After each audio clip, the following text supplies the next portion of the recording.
안녕 친구들, 잘 지내죠? 오늘도 가벼운 마음으로 귀중한 말씀을 잘 살펴봅시다. 기도하고 시작할게요. 하나님 아버지, 오늘도 말씀을 기대하며 책을 펴니다. 저희 마음속에 말씀이 콕 들어오게 도와주세요. 예수님의 이름으로 기도드립니다. 아멘. 오늘 본문은 술술 읽혀요. 내용이 어렵진 않아요. 두 가지 뼈대만 잘 기억하면 됩니다. 첫째는 진상들, 둘째는 사도의 권위입니다. 지난 수요일 큐티 내용을 떠올리면서 오늘 말씀을 먼저 읽어보세요.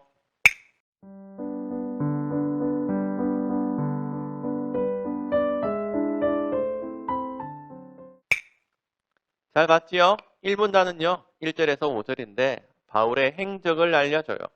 바울이 바나바와 디도를 데리고 예루살렘으로 가서 사도들을 만납니다. 사도, 여기서 기본 상식을 하나 더 탑재해보자. 사도는 하나님께서 보내신 복음 전도자라는 뜻이에요. 불일사, 무리도를 써서 사도인데 비슷한 단어로는 외교관으로서 대사, 특사, 조선시대의 사신, 암행어사 등이 있어. 정도와 사도 할 때 그게 아닙니다. 사도세자 할 때의 사도 역시 아니에요. 유명한 애니 신세기 에반게리온에 나오는 그 사도는 맞아요. 한자가 똑같아. 에반게리온 이름 자체가 복음이란 뜻이고 그 애니메이션 자체가 성경을 기초로 만들어낸 판타지 애니라서 그래요. 성경을 기초로 한다니까 좀 이상한데 성경을 가져와서 만들어낸 판타지. 에반게리온만 그런 게 아니야. 던파에도 디지몬에도 마비노기에도 메이플에도 베르세르크에도 제5인격에도 사도가 나오는데 뜻은 대충 비슷해요. 파견인. 성경의 사도 역시 파견인으로서 뜻은 비슷한데 하는 일은 정반대예요. 게임이나 애니에 나오는 사도는 세계를 파괴하고 인류를 위협하는 악의 무리인데 성경의 사도는 복음으로 세계를 구하고 인류를 구원하는 사람들이에요. 본래 예수님의 제자들이었다가 예수님이 승천하신 이후에 1차 전직으로 사도가 되어서 예수님의 죽으심과 부활을 전해요. 생각하자. 예수님의 제자는 몇 명? 12명. 사도는 그러면 12명 뿐이겠네? No. 예수님의 사도들은 12명이지만 교회가 임명한 교회의 사도들도 몇 분 있었어요. 하지만 바울은 승천하신 예수님께서 초자연적으로 개입하셔서 임명한 사도입니다. 그래서 사도 바울, 바울 사도 한다는 건 목사 봉찬, 봉봉 목사라고 부르는 것과 똑같아요. 이런 사도라면 굉장히 교회에서 중요한 위치에 있는 거죠.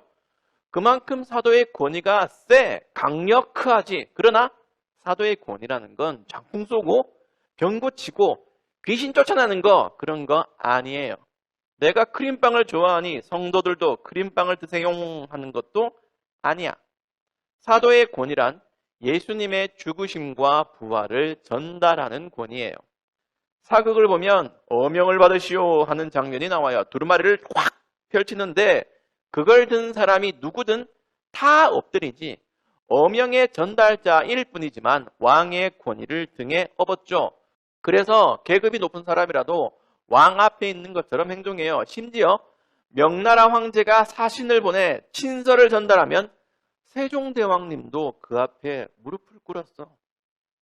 사도의 권위도 마찬가지. 하나님의 권세, 복음의 권세를 등에 업어서 위대한 거지 사람이 위대한 건 아니에요. 위대한 업적을 달성할 수는 있어도 그 이상을 넘어서면 안 되죠. 보세요. 사극에서 두루마리를 든 하급 공무원이 어명을 받는 전직 영의정 머리를 두루마리로 탁탁 때리면서 똑바로 해라. 인사 잘한다. 하는 순간 그건 정통 사극이 아니라 퓨전 사극이 되는 거야. 바울은요, 틈만 나면 자기 그 사도 자격을 증명해요.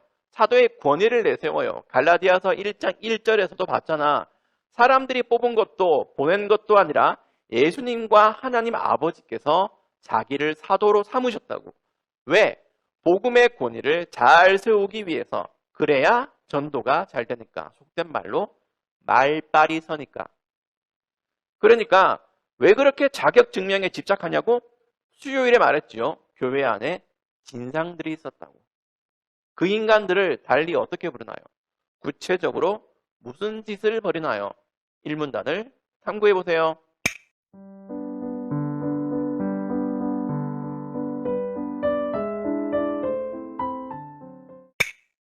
금방 나오죠? 4절의 거짓 형제들. 이것들은 교회 공동체에 몰래 들어와서 찐 형제들을 율법의 종으로 만들고 그리스도 안에서 누리는 자유를 훔쳐봐요. 뿐인가? 종교 테러를 일으켜 자유를 빼앗고 혼란을 주려고 했어요. 무서운 점은 이게 갈라디아 교회 초신자들에게 먹혔다는 거야.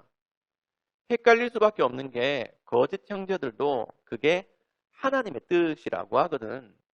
사서삼경을 실천하라, 불경을 실천하라는 게 아니라 율법을 실천하라고 하니까 어려워. 내가 잘못 살았나? 잘못 믿었나? 의심도 들고 바울쌤이 전한 복음과 충돌하기도 하네. 뭐가 진짜야?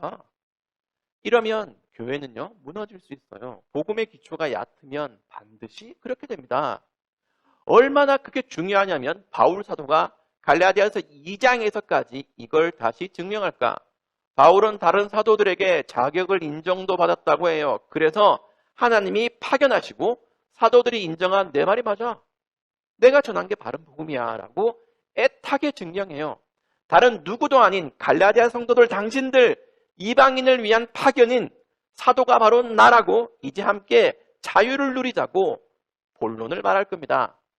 오늘 본문에도 올리원 유일한 복음이 들어있어요. 그리고 2021년에 우리도 변하지 않는 그 복음을 믿고 구원을 받아 자유를 누리죠. 적용해보자. 똑같은 복음을 받은 우리는 어떻게 살아야 할까요?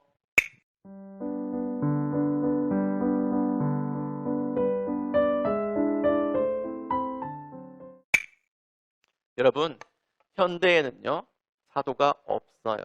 더 이상 사도가 탄생될 수도, 임명될 수도 없어요. 사도를 보고 싶으면 에반게리온이나 찾아보든지, 교회 안에 누가 나는 사도 김봉찬입니다 하고 명함 주거들랑 관심을 주지 마세요. 하지만 사도란 이름이 사라졌다 해도 사도의 권위는 남아있다는 걸 잊지 마세요. 교회 역시 복음의 권위를 등에 업고 있어서 고귀한 존재입니다. 우리도 복음을 전달할 고귀한 사명을 받은 파견인이에요. 우리도 세상으로 보내심을 받은 복음 전도자 그리스도인이에요. 이걸 마음에 새깁시다. 그리스도인은 이 힘든 세상에 관심과 위로만 받는 나약한 존재가 아닙니다. 마음의 평안을 위해 종교를 선택한 종교인이 아니에요. 그냥저냥 숨만 뻐끔뻐끔 쉬면서 교회당만 왔다 갔다 하고 때맞춰 온라인 예배에 참석하는 걸로 내 할 일 다 했다고 하면 안 돼요. 우리는 사도는 아니지만 성도입니다. 그래서 할 수만 있으면 복음을 전하는 게 우리가 할 일이에요. 이걸 적용하세요. 한 달짜리 프로젝트로 해보자. 한 달 이내에 딱 한 사람, 그 사람을 찾아서 기도한 후에 교회 가보자. 예수님 믿을래? 물어보고 전도하는 일 해보자. 여러분이 그렇게 성도로서 살 때 하나님이 여러분을 기뻐하실 겁니다. 기도할게요. 하나님 아버지, 저희 삶에 주어진 일들을 못 번쩍하지 않게 해주세요. 하나님이 맡기신 사명을 잘 수행하는 왕의 전달자가 되게 해주세요. 예수님의 이름으로 기도드립니다. 아멘. 여러분 9월 한 달 잘 보내고 있죠? 잘 지내고 매일매일 큐티 열심히 하고 또 다음 큐티 영상으로 다시 만납시다.